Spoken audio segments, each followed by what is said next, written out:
I kind of love how yesterday on McAfee, Aaron Rodgers was like, I'm not going to make my decision now. It's all about the Eagles and the Chiefs. They've earned it. No decision coming from me. And then Tom Brady this morning was like, ha! It's about me. I'm retiring.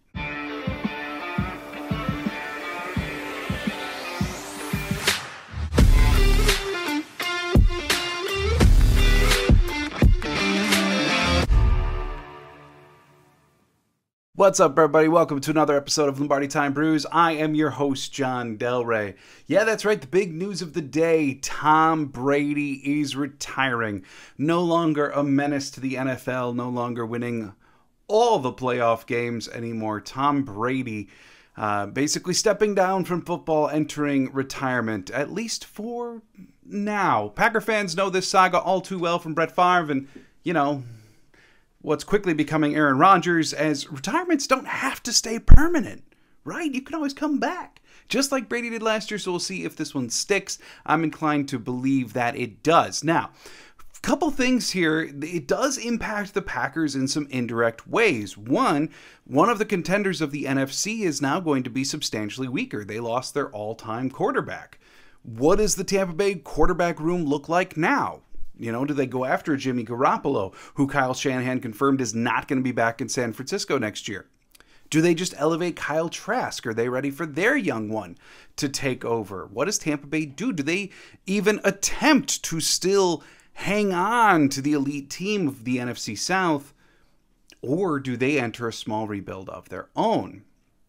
So that's part of the considerations. The other part of the consideration that I've seen really widely talked about is the fact that Aaron Rodgers now is guaranteed not to retire. Why? Because he couldn't possibly share the stage with Tom Brady at their Hall of Fame induction. And I gotta be honest, that's what I'm not buying.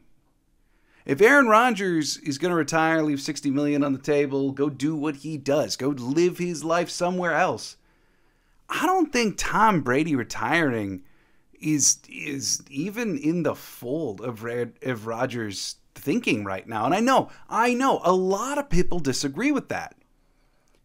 Because a lot of people think that Aaron Rodgers is very self-focused. Yeah, he is. But the truth is, to me, Aaron Rodgers has always appeared to be a guy who does what he wants, because he wants to, when he wants to. It's the same type of mentality that he could walk away from the game tomorrow and leave $60 million on the table. I actually believe that about him. And whether he wants to retire or not, I just don't picture Aaron Rodgers coming back for a full 17-game season plus, no matter who it's with, just because years from now he doesn't want to share the stage with Tom Brady. I'm just not buying it. Not to mention the fact that Rodgers and Brady frequently reference each other in opposing podcasts, appearances, interviews. They've done golf matches together. It's not like there's this intense rivalry where they hate each other. And to say that they just don't want to be on the stage together is more of an ego thing than anything. And Rodgers is entitled to have an ego, as is Brady. They've been amazing for 20 years. But for Rodgers to I just don't see it. He's a guy who does what he wants when he wants. So if he wants to retire, he's going to retire. If he wants to keep playing, he's going to keep playing. And I don't think Tom Brady has anything to do with about it in any way, shape, or form. The question is, if he wants to keep playing, is it going to be in Green Bay, New York, Vegas? Because that's the other ramification here. If the Green Bay Packers are choosing to actively shop Aaron Rodgers, and Rodgers is on board, and we know that a trade is happening, another elite quarterback is gone. And just basic logic tells you supply and demand, right? So, it looked like a foregone conclusion that Rodgers is going to go to the Jets and Brady's coming back to the Raiders, or going to the Raiders as a free agent, I should say. And Garoppolo is going to find somewhere to go. Lamar Jackson probably going to get tagged in Baltimore. But with Brady out of the picture, suddenly there's a lot more wiggle room there, which for the Packers could mean a lot more bidding leverage, too, amongst the elite AFC teams, because we know he's not going to the NFC. Just something to think about. So Tom Brady retiring does have some impacts on the Green Bay Packers. So let's dive into the meat of today. We know that the Green Bay Packers, they don't have any money. They are broke. Now, they do have a few more credit cards that they can pull out, push money into the future. Hey, I know what that life is like. I get it. You just punt that stuff to next month and not have to worry about it for right now, right? Ever been to a doctor? Yeah, you've done it before. So, what the Packers can do is kick money into the future. There's not a ton of ways to just free and clear open up money right now. They've taken most of those avenues in the last couple of years. Almost all the ways left are just straight up pushing money into the future. And they do have quite a bit yet that they can push, just not as much as maybe in the past. So realistically, we know that the NFL set their cap, as I said on Monday, at $225 million for the 2023 season. That puts, depending on whether you're following Over the Cap or Ken Ingalls or Sport Track or whatever, puts the Packers somewhere between $16 and $21 million over the cap as it stands right now.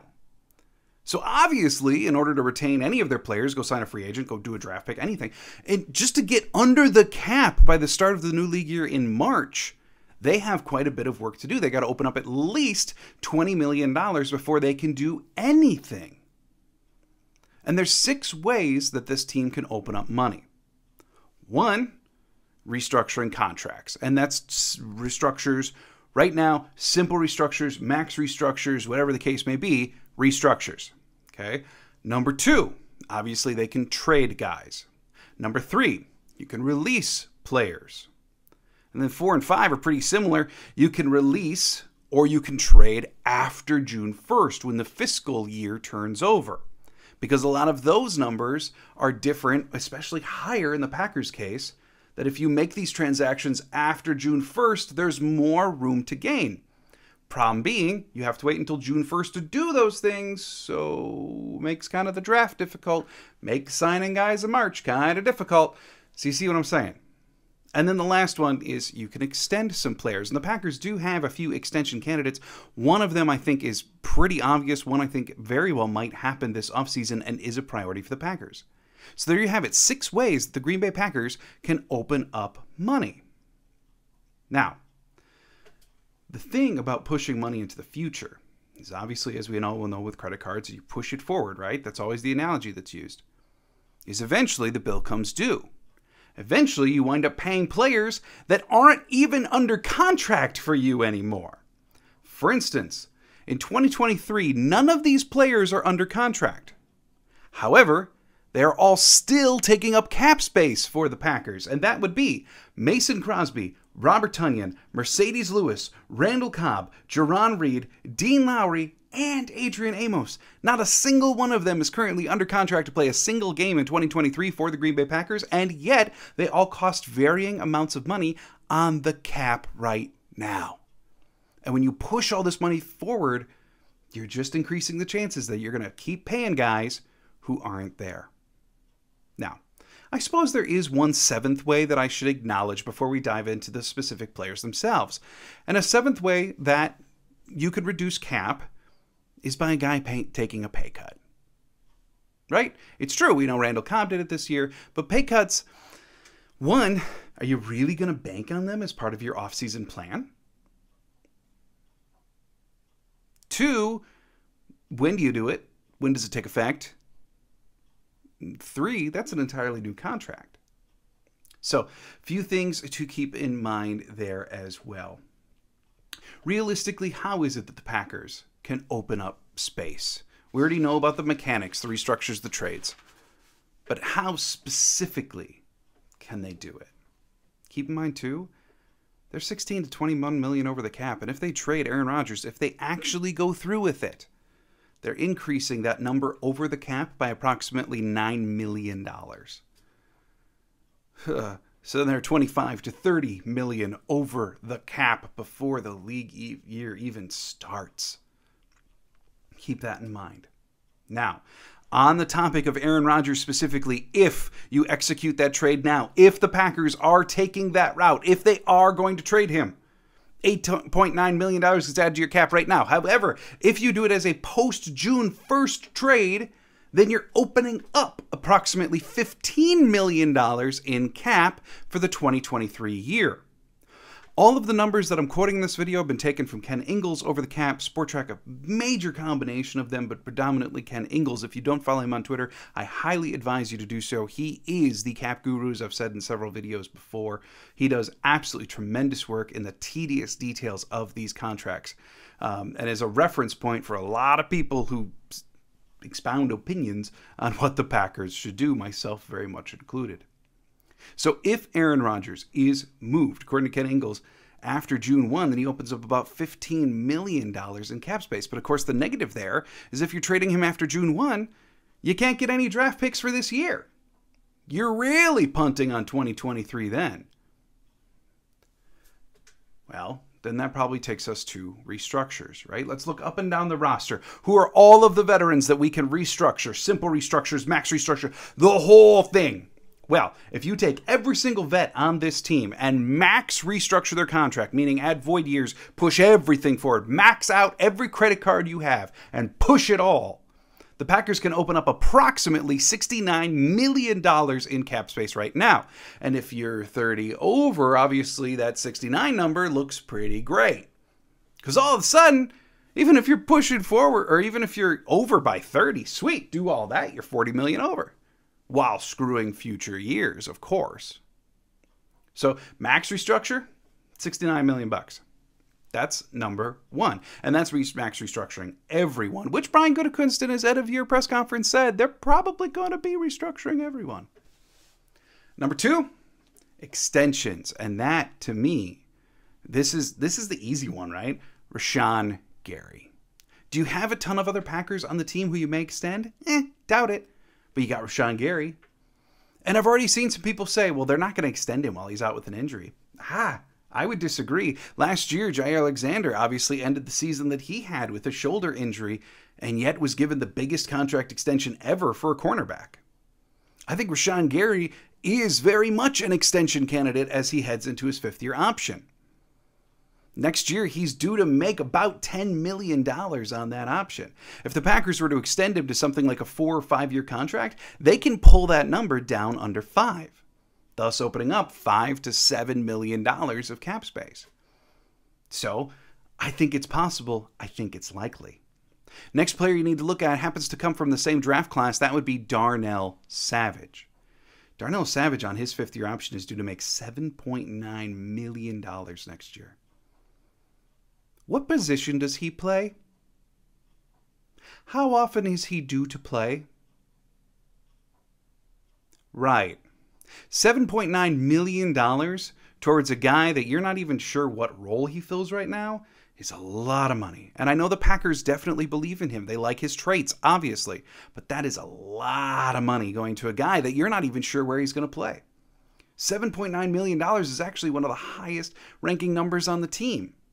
The Packers, on the whole, just to throw this nugget in there, totally irrelevant, but just to throw it in there, the Packers are an extremely top-heavy team. We know that the cap number is $225 million next year.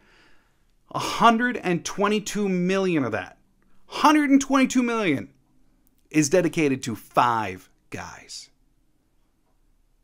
Think about that. Nearly half of your cap, more than half of your cap, for a 51, 53-person football team is dedicated to 10% of your roster. Woof. They are very top-heavy. Now, the people you're paying those are Aaron Rodgers, David Bakhtiari, Jair Alexander, Kenny Clark, like Aaron Jones, five of the cornerstones of your franchise, right? But still, Darnell Savage at $7.9 million is not too far behind all those guys. So that's a big number for a guy that you don't even know what role he's going to play. Now, could the Packers extend Darnell Savage? Sure they could. They could give Savage an extension and pull that number down just like I think they're going to do with Gary. But again, to extend a guy who you don't even know what he's best at? I mean, sure, the Packers know-ish how to use him, and he did play better at the very end of the year. But still, it's highly concerning. Now, if you cut Darnell Savage because his contract is completely guaranteed, you get nothing. There is no point to releasing Darnell Savage. His $7.9 million is fully guaranteed. However, what you can do is you can trade Darnell Savage. If you trade Darnell Savage, if you agree to it in the trade, the receiving team of Savage takes on all $7.9 million.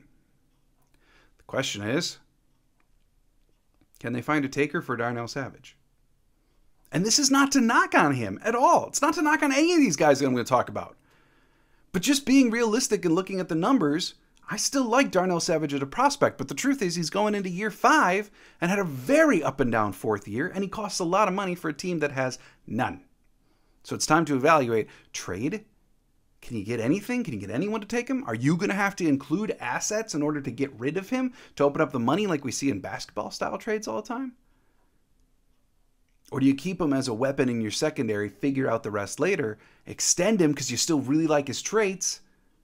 Either way, something's got to happen with that $7.9 million number. Next player to really consider, and I wholeheartedly oppose this one, and I want you to understand that. I do not believe that the Packers should do this. But the next player you have to consider, given the finances, is David Bakhtiari. 32-year-old tackle. Look, you cut him right now. You release David Bakhtiari right now, you garner about $5.9 million on the cap. To me, that's useless. For a player the caliber of David Bakhtiari, if that knee is figured out, like it was for the mid-stretch this year, if you are confident that that is structurally sound and he can play in every game next year, $5.9 million for a Pro Bowl, all-pro level tackle, which he was this year when he played, is unbelievably worth it.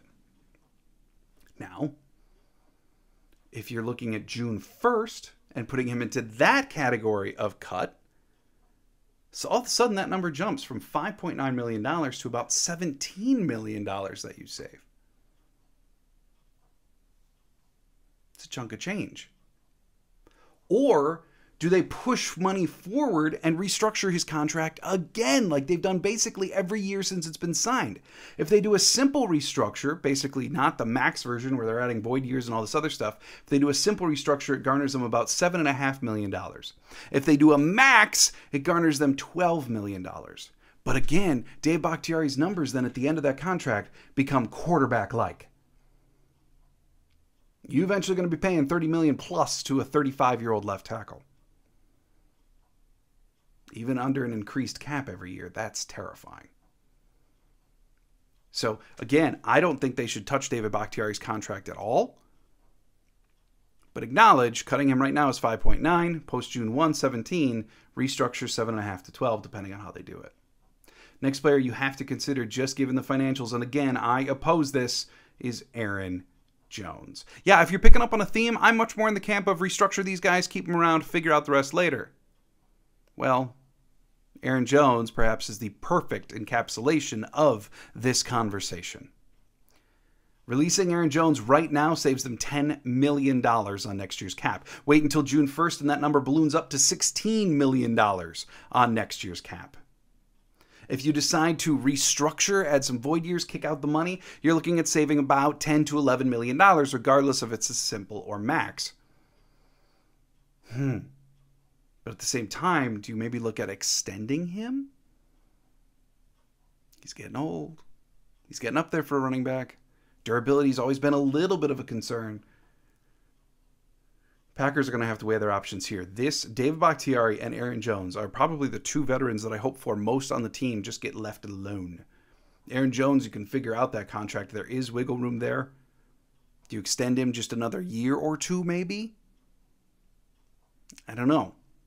There's options that we don't even know about that Russ Ball has, right? We're just purely speculating. But looking at the numbers the way that they are right now, David Bakhtiari and Aaron Jones are the two guys that you probably need to assess the most about what's going to happen with the cap situation. Moving on to the next one, third one, kind of a subcategory, not as high of numbers, Preston Smith. He doesn't have the negatives on him that Aaron Jones and David Bakhtiari does. Bakhtiari, you've got the injury concerns. Aaron Jones, you've got his age and just really big number for his position. Preston Smith doesn't have either of those things apply. But yet is one of the highest paid members of the team. He's worth talking about. A cut right now, Preston Smith garners you only $3.2 million approximately. But if you wait until June 1st, again, that number balloons up to $10.6 million you can save by letting go of Preston Smith. A restructure is right in between there at about $6 million, regardless of simple or max. no matter what the Packers decide to do, we can say this with absolute clarity. They got money problems. Can they push stuff forward? Absolutely. $69 million worth. Do I think that that's going to happen? Yeah, because I don't see them cutting David Bakhtiari. I don't see them cutting Aaron Jones. I don't see them cutting Preston Smith. A trade for Aaron Rodgers is entirely possible. But again, that costs you money right now, because I highly doubt they're going to wait until after June 1st to do that, because they want the draft capital now. So you're looking at an extremely top-heavy roster with $122 million dedicated to 5 guys, one of which you may ship out, and then it becomes $132 million dedicated to 5 guys, with one guy not even playing for you. Yeah, they're going to max out the credit card. They're going to push money forward. They're going to max out everything, because I don't see them cutting David Bakhtiari. You got Jordan Love or Aaron Rodgers starting quarterback, you want a franchise left tackle. You got Jordan Love or Aaron Rodgers starting a quarterback, you want one of the best running backs in the NFL running the ball for you to pair it with A.J. Dillon. Maybe then you get a rookie for number 3, but moving on from him this year, probably not advised. And then Preston Smith or Rashawn Gary probably missing half of next year or thereabouts. What are you going to do at edge if you don't have Preston Smith? So even the highest candidates on the team in terms of numbers, you're probably not going to get rid of them. Darnell Savage, maybe, because he's the most replaceable of the bunch. But even then, compared to the other numbers, that's relatively minuscule. So what are the Packers going to do? They are going to push money forward. They can do so at a rate of $69 million over the next couple of years. Packers have already shown in the last 2 years they're willing to do it. And I think we're going to again. But you want some other options? I just laid them out for you. Extend Rashawn Gary, trade Darnell Savage, or extend him. And then David Bakhtiari, Aaron Jones, Preston Smith, all of their contracts have got to get looked at. That's it. That's the truth of the matter for the Green Bay Packers. Thanks for checking out today's Lombardi Time Brews. I hope you had a sensational day. I will be back on Friday giving an update of all the news that happens between now and Friday, as well as talking about more Packers content. Thanks so much for checking it out. I hope, as always, you had a great day. And as always, go Pack, go.